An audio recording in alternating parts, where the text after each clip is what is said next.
So I want to make an impromptu video here. I was working on this Ruger American I bought as a kind of an upgraded practical rifle, because what I wanted was some of the newer stuff you might find. You know, I want a 60-degree bolt throw instead of a 90. I want to be able to run AI mags just for practicality, especially right now.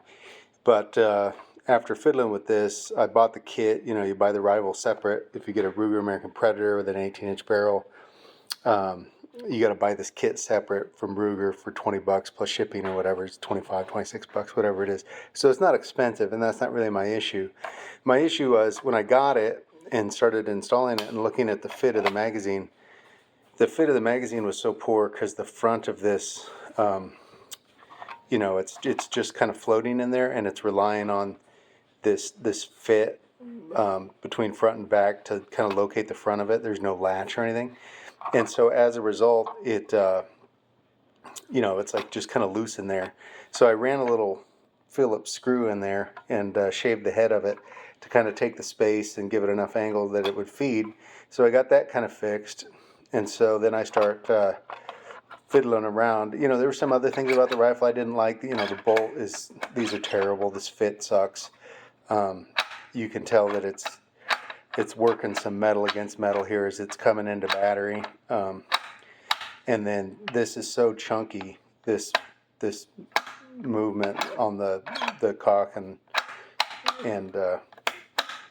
yeah, it's just, you know, compared to my typical Savage, you know, this is just a cheapy 110 rifle. You know, came as a regular 22-inch barrel, and I just nicked it down to 19 because that's basically where it turned 5/8. This had one of the smooth, extra large bolt or barrel nuts, and so I just turned it to an inch 300, which is what the standards are, because I just use a little aluminum flexure to grab these things, so I can grab the smooth ones as well as the standard ones. And then it's wearing my mag catch up here that, you know, we use on the Axis and the other, because these new 110s, a lot of them use the Axis style magazine.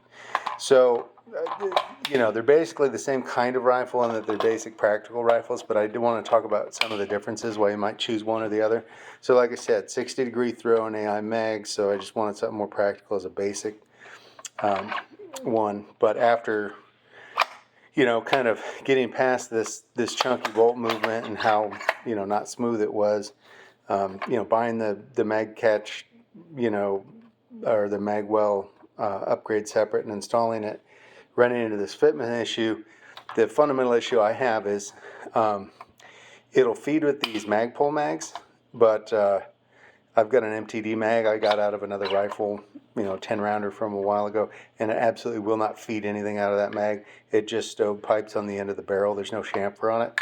And then the issue I'm having here, this is just a dummy cycler. It's got a bullet in it, but, you know, this is a spent primer. I leave the primer in so I can't put a, you know, in case I'm feeling dumb, I can't, if it's empty, you know, and I put a live primer in it, I can still, you know, do something dumb and squib the bullet out of the case if I do a dry fire.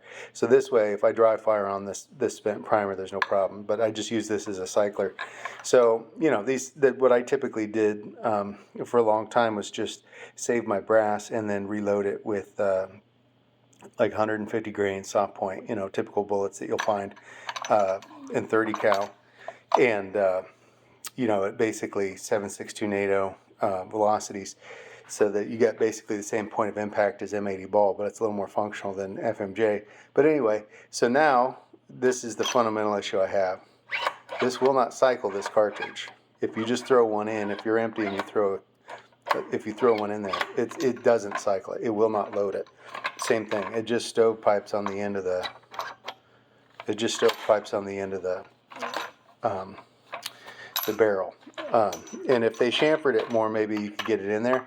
But, you know, they didn't, and it's not worth. This gun's not worth it to me. I mean, I'm not going to do any more work to it. Part of the issue here is you see how low this magazine is presenting to the bolt, and they kind of have to do that because if we look at this large bolt diameter behind the bolt head and this bolt movement, you know, like I said, you could wear it in, you could put lapping compound, you could do this, you could do that, or I could sell this rifle and buy a better one, which is what I'm going to do. Because if I'm going to get away from the Savage, because the Savage works. I mean, they shoot well. Most of these Ruger Americans guys like, and that's kind of why I was, willing to move forward with a Ruger as opposed to just buying another Savage. But the thing with these Savage rifles is they always typically shoot. They hardly ever don't. Bolt movement is smooth. You can see how much more, how much further up this is presenting.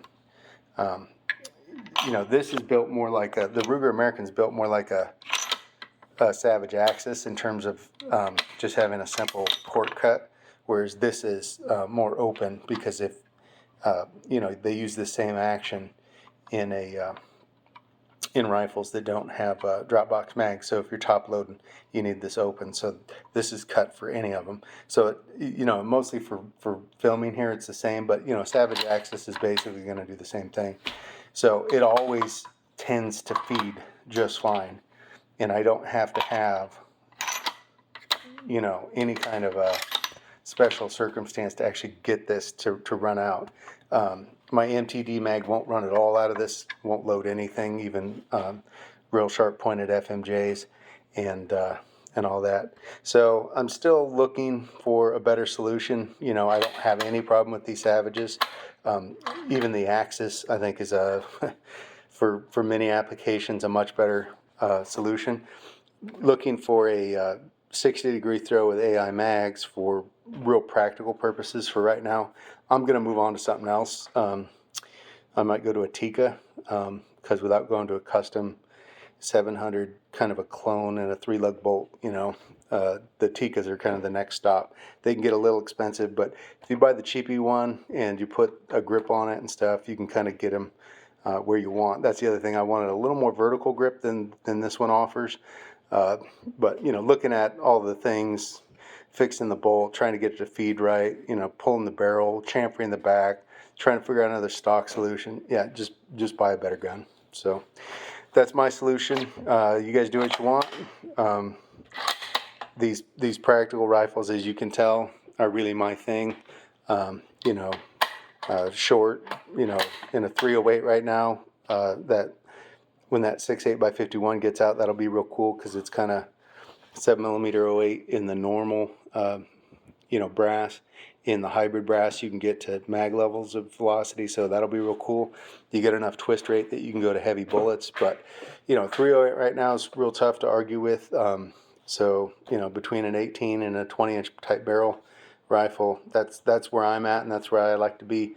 But this Ruger American's going to somebody else that wants to have it. I'm gonna move on. So just so you guys know, and if you got similar thinking and you're trying to figure out something practical right now for this crazy world we're in, that's something to consider. Because for me, this was just kind of a deal breaker. The fact that I just couldn't take an empty gun and stick a cartridge in it and get it to cycle under any condition, really. I mean, it didn't matter about the bullet type. And then finding some AI mags that it just absolutely won't cycle any bullet types out of. Yeah, I'm done. Thanks, guys.